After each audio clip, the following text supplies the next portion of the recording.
te pone en lugares insospechados la maternidad, entonces ves el mundo, es decir, si eras feminista ahora eres madre feminista.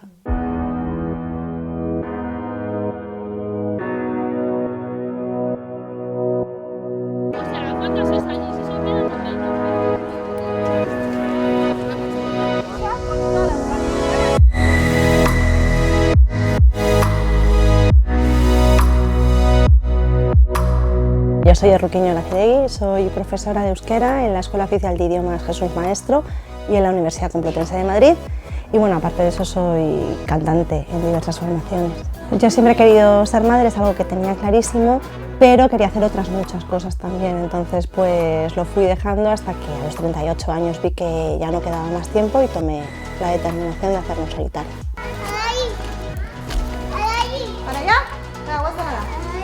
Luego a través de la Seguridad Social espero el tiempo que me toca esperar, que no fue tanto, y empecé los tratamientos. Al final me quedé embarazada a la cuarta, que ese es el primer momento de soledad, la verdad, porque es un proceso, aparte de las hormonas, pues que conlleva decepciones, expectativas frustradas, y en el año 2020, en enero, tuve noticia de que estaba embarazada de una niña que nació en octubre en 2020. Pues es duro, pero yo creo que como es dura la crianza para todo el mundo, con su carga extra de pues toda la carga mental es tuya, toda la logística depende de ti, pero bueno, no tienes que tampoco andar discutiendo nada, entonces tiene su parte buena y sobre todo la mejor de todas, que es una decisión que he tomado muy conscientemente y que he podido hacer realidad. Mira, mira. Como hija de familia monoparental, mi hija solo ha podido disfrutar de 16 semanas de cuidados, en clara discriminación respecto a familias biparentales donde disfrutaban de 16 más 16.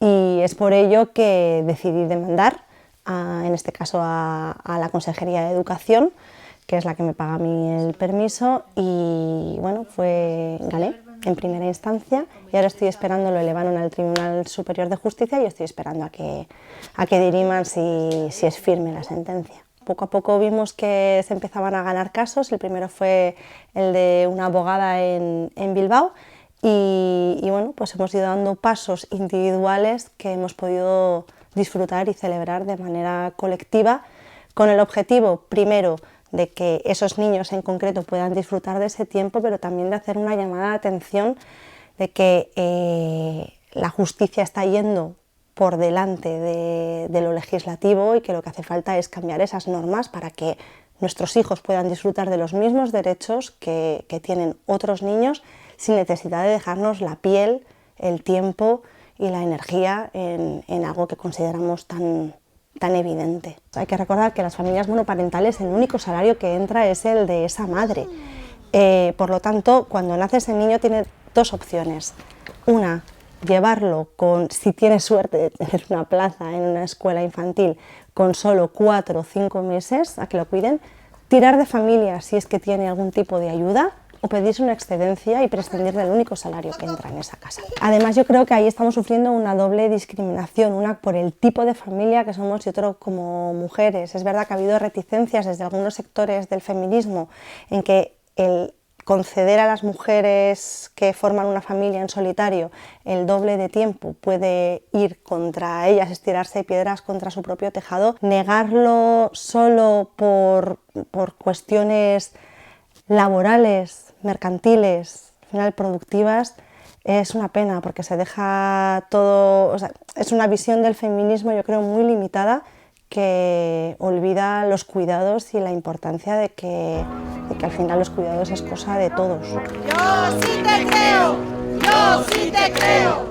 yo sí te creo, yo sí te creo, yo sí te creo, yo sí te creo. Porque también nos mata un sistema capitalista que feminiza, precariza e invisibiliza los cuidados. ¿Qué tiene que ver la maternidad con el feminismo? Hombre, pues algo tiene que tener que ver porque las mujeres podemos ser madres y ahí está la cosa.